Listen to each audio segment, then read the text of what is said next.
please be careful. Really be careful about who you believe and who you follow. There's many people that are misguided, and many people will disagree with me, and uncomfortable truths are uncomfortable for a reason, because they're uncomfortable. So I've said there's some people I think that they have nefarious motives. They're people that are already famous, such as Dr. Phil, Jordan Peterson, Elon Musk. And if you watch them long enough, if you pay close enough attention, they will trip their own. They'll really show their own cards. While Jordan Peterson wants to, look at the Bible as just a metaphor, okay? He serves a certain system, likely because he's overeducated. You could say, well, maybe he's trying to find his way. No, he's just trying to bring this whole higher educated, we know best, I sound good, so everyone will listen to me. It's very much being a showman. Dr. Phil's the same way, and let's not forget, Dr. Phil wouldn't be Dr. Phil without Oprah. Just saying. The other way that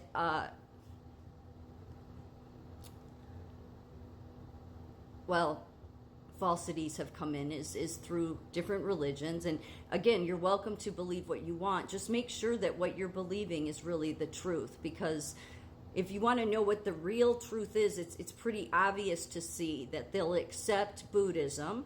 They'll accept every other religion here in this free country that was founded on Christian values. Accept all that, but not Jesus. Jesus is the one the socialists and the liberals are petrified of. Yeah. The Christians are the danger to the world. And in a way, there's some truth to that, because you get the false Christians that created the Catholic Church. The Roman Empire really created that, went on to become the Church of England. And then you had the Crusades, a bunch of people that were not acting in Christ's name whatsoever. Okay, yet, that's how easily that's why I'm saying to be careful. Buddhism has been a great one. And again, I'm not trying to bash the religion. I'm speaking strictly as somebody who, it's about the Bible to me. That's where the truth is. That is what has been, the truth is. Buddhism is interesting because there's many of their teachings, I've said this before, that I agree with. I mean, they're very wise. Jordan Peterson is wise in some ways. Buddhism is wise in some ways. Through an academic wisdom, but not necessarily through a higher power kind of wisdom. Buddhism is great to make you think it's not about religion, and that and it's all about living in the present. So if people remember Eckhart Tolle, I looked into that stuff. It's not like I didn't go down many of these paths. Once I had gotten sober, it wasn't like, I was just a Christian then. I considered myself always a Christian, but I did go down these paths, especially after I got sober and I knew there was a God. So the way that the Buddhism stuff deceives you is everything is about this moment, living in this moment. And it's about detaching, and that seems very much along the lines of Christ too, because Christ said, do not attach to this world. Except most people don't live in the forest and, take an oath of silence. And yeah, it's somewhat unrealistic. That said, but it's also a false path, because while it says don't attach to anything, it wants you not to attach to anything. And that includes nothing going on in the world. And I would say that's what America has done.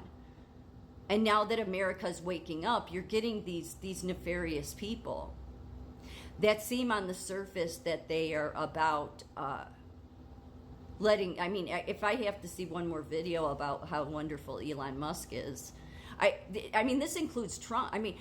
Even if Trump wants to praise Elon Musk, I don't have to agree. I would disagree. I would disagree to Trump's face. I would.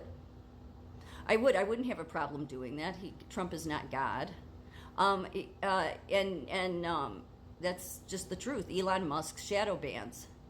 So while the world wants to put all these people on a stage, just remember that, Jesus said, all will be deceived, all. I don't think Trump's trying to deceive people. I don't. I think Trump's he's very good at getting his message out there, and he's woken people up. I think many of these nefarious ones just want to control you and I. They do. Dr. Phil, Jordan Peterson, Elon Musk, anybody in big tech, anybody in Silicon Valley, they have a different brain set, and very easy to pull people in. Do I think Trump would go on Twitter like he is right now and do an interview? Absolutely. It's a huge stage. He would absolutely use it. Nothing wrong with that. Do I think for any minute that he doesn't know who Elon Musk is? No, I think he knows exactly who he is. That said, it's been little ways that everybody has been directed down wrong paths. So say you start to wake up, and many people get to this place because of the false history of, like, the Catholics bringing their false church and the idol worshiping. Then that leads to this animosity in society. I do not think the Catholics are being persecuted because they're the first church, or because they're the Church of Christ. I think it's because Christ is not protecting them. Okay? I think that that's how much people get deceived. All it takes is somebody saying, no, we're a church about Christ. We're about the vulnerable. A socialist comes along and says, I'm about the vulnerable. Yeah. Do any of their deeds show that they're about the vulnerable? Not a bit.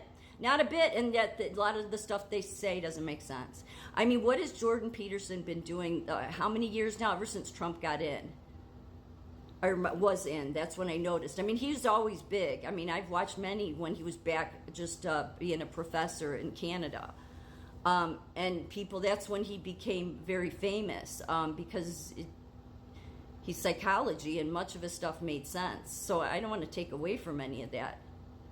I just think that, he follows a certain path, and it has nothing to do with Christianity, but he uses it.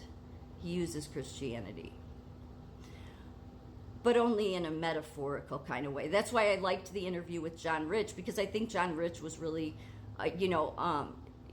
give credit to John Rich, because I think he was really trying to get Jordan Peterson to see, like, what you keep looking at this book as a metaphor. What are you going to do when you find out it's not? I mean, this is the religion they go after. So while you get these people that then say, I'm sick of the religion, screw religion, then what they do is they go on the Eckhart Tolle path, the Buddhist path. And that seems like the easiest path, because it's not about a religion. They say you can be in any religion. But what it does is it takes you into a meditative state to where I'm going to detach from everything. I don't care what's going on to children or anybody in the world. So do Buddhists care? No. Because they don't. Again, if you want to care, it means you're going to have to get engaged. You can be engaged and not and still not be attached to the world. Jesus meant not be attached to it in a material way. If you're going to if you're going to sacrifice your values, if you're going to sacrifice, you're not going to speak the truth because of a paycheck. That's what Jesus meant. It's do not become so attached you're willing to sacrifice your values. So be careful who you follow. There's many people that are still being led astray. Sad to see, but most of the people that are speaking the truth, this is what you can know for sure. They won't have a lot of followers because every social media platform is shadow banning them or silencing them. Those are the people I would say you should trust.